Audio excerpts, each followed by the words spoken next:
Buenas noches, Europa. Buenas tardes, América. Bienvenidos a Euronews Hoy. Este viernes 12 de julio volvemos a hablar de la eutanasia, cuyo debate sobre su despenalización vuelve con fuerza a España. Lo vemos en titulares junto a otros temas destacados de la actualidad. En España, el Congreso de los Diputados recibe más de 1 millón de firmas para pedir la despenalización de la eutanasia.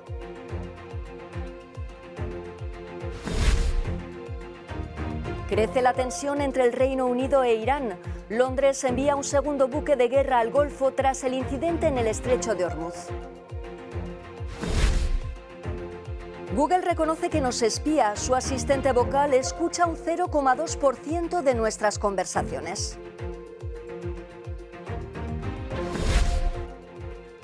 Y en deportes, ni Nadal ni Bautista, los dos españoles se quedan fuera de la final de Wimbledon. Les contamos también los últimos detalles del culebrón Griezmann y su fichaje por el Barça.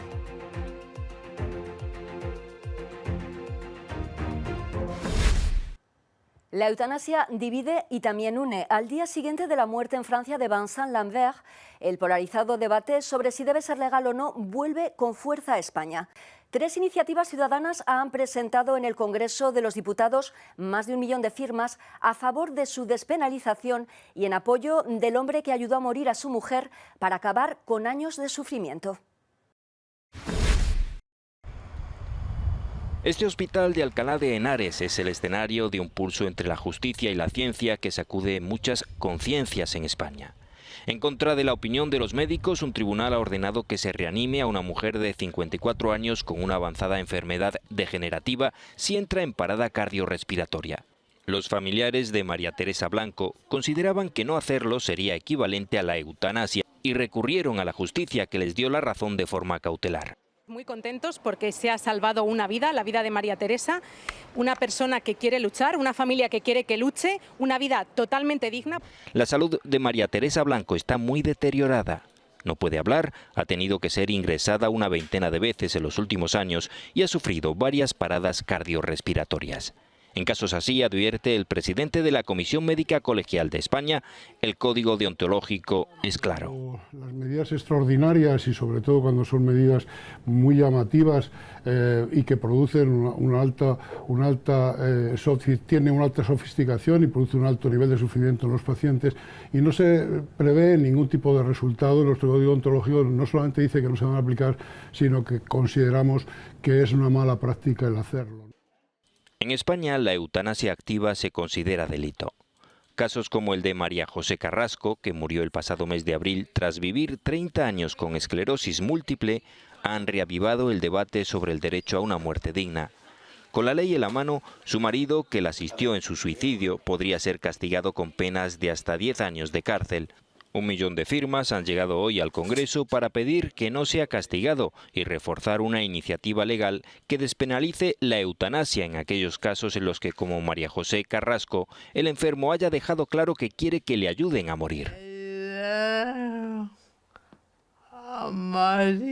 La polémica también se ha instalado en otros países europeos como Francia, donde acaba de morir Vincent Lambert, un tetrapléjico que llevaba una década en estado vegetativo, cuya suerte había sido objeto de una larga batalla judicial entre su esposa, que siguiendo sus deseos quería que fuera desconectado, y sus padres, que querían mantenerlo con vida a toda costa.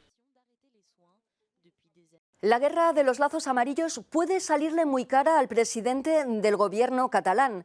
Se enfrenta a 20 meses de inhabilitación y una multa de 30.000 euros. Quim Torra será juzgado por desobediencia. El Tribunal Superior de Justicia de Cataluña ha abierto juicio oral contra el presidente de la Generalitat por negarse a retirar los símbolos independentistas de los edificios públicos. Los hechos se remontan al pasado mes de marzo, cuando la Junta Electoral ordenó a Torra la retirada de los lazos amarillos para garantizar la neutralidad institucional durante la campaña de las elecciones generales españolas celebradas en abril. El presidente independentista catalán, que se enfrenta a una pena de 20 meses de inhabilitación por estos hechos, solo accedió a la retirada de los símbolos ante la posibilidad de una intervención policial. Hasta hoy, una generala era la mujer del general, y así lo recoge la Real Academia de la Lengua Española. Pero el ascenso de una mujer a este alto rango de las Fuerzas Armadas españolas obligará a cambiar las cosas.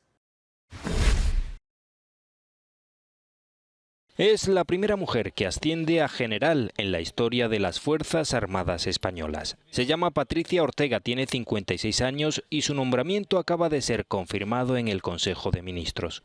Ortega lleva 31 años rompiendo moldes en el ejército, pues también fue la primera mujer en alistarse, algo que hizo al terminar la carrera de ingeniero agrónomo por la Universidad Politécnica de Madrid.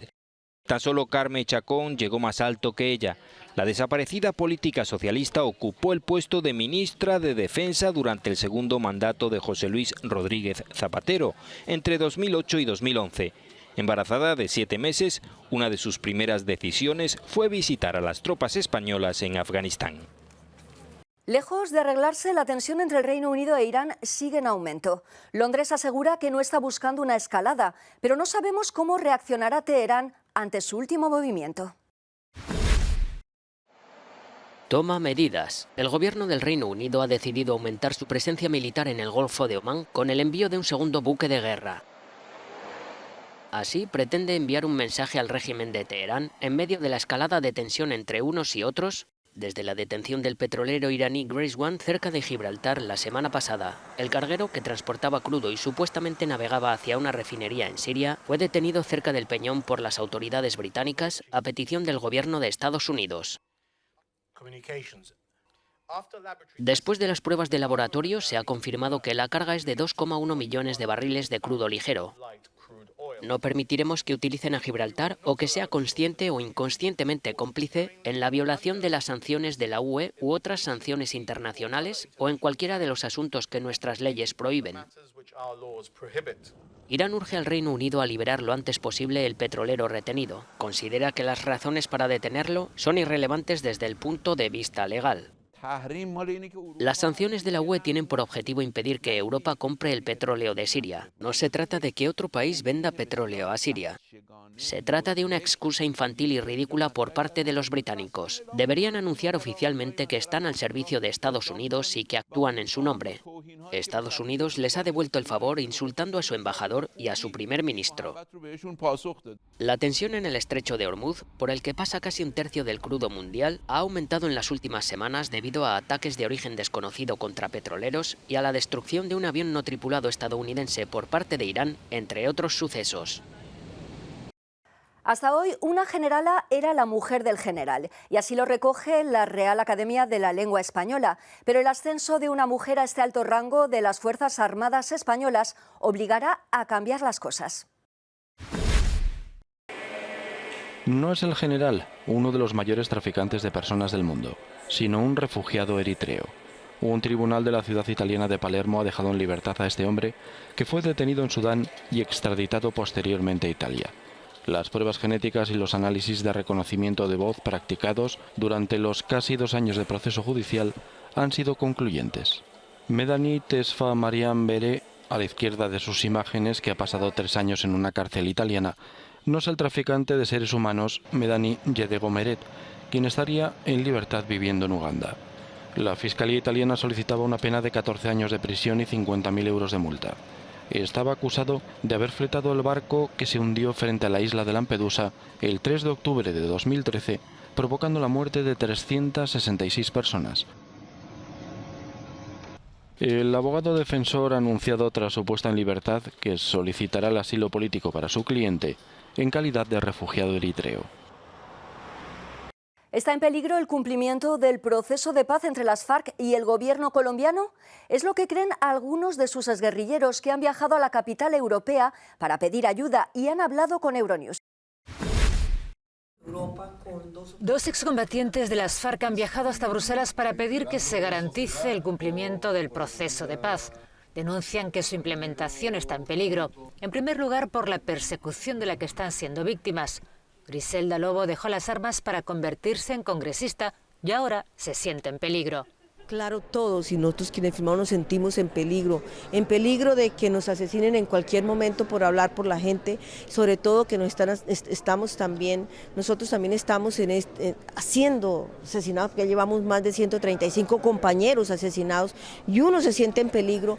Compañeros nuestros han recibido amenazas ya, seguimientos y amenazas, entonces sí estamos en peligro. Pero no solo los exguerrilleros de las FARC están amenazados. Desde que se firmaron los acuerdos de paz en 2016, han sido asesinados 460 activistas, entre los que se cuentan defensores de los derechos humanos o militantes que luchan por la distribución de la tierra. La exguerrillera denuncia la desidia de las autoridades.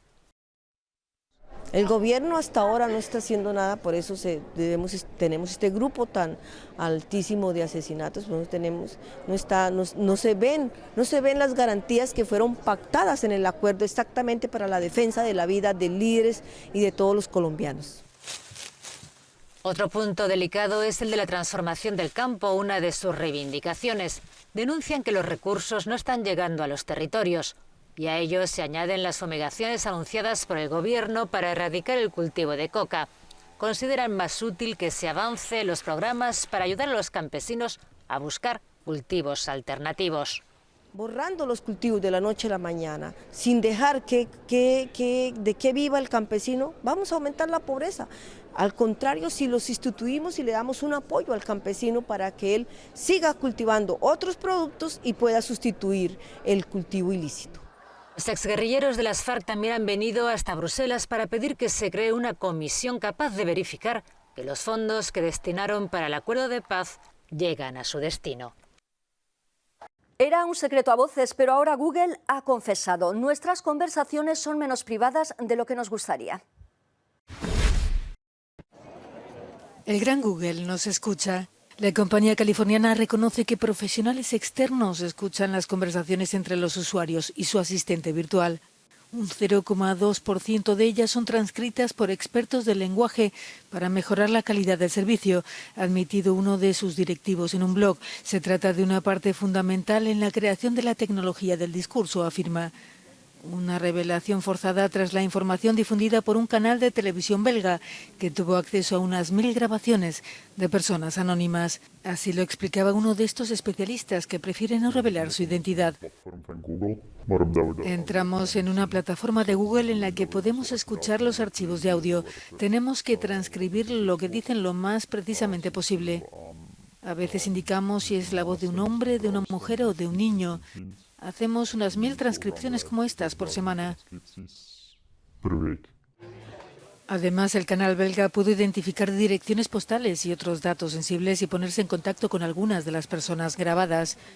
Al igual que otras empresas con asistentes virtuales como Amazon o Apple, Google siempre había declarado que las conversaciones eran privadas y mantenidas con inteligencia artificial.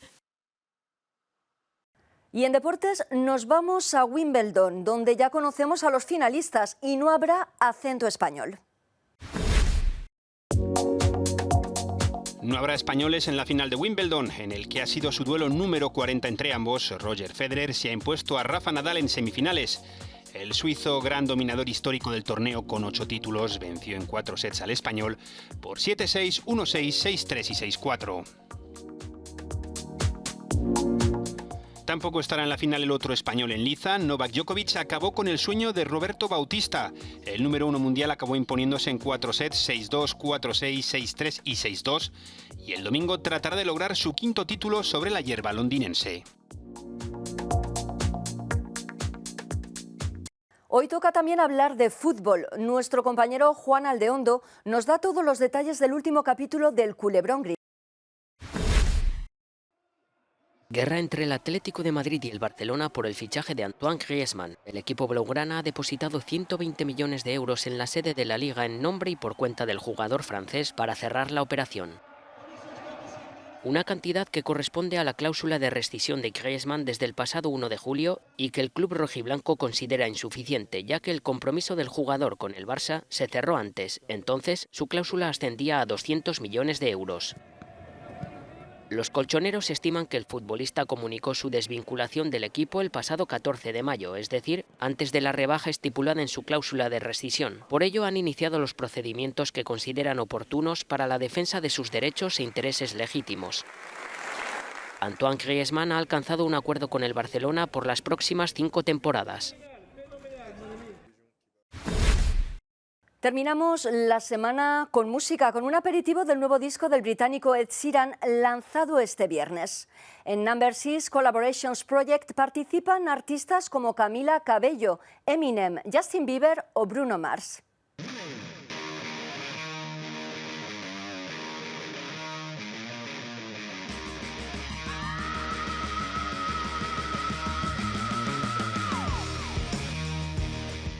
Hasta aquí esta edición de Euronews Hoy. Gracias por estar con nosotros. Buen fin de semana y felices vacaciones para quienes ya las disfruten.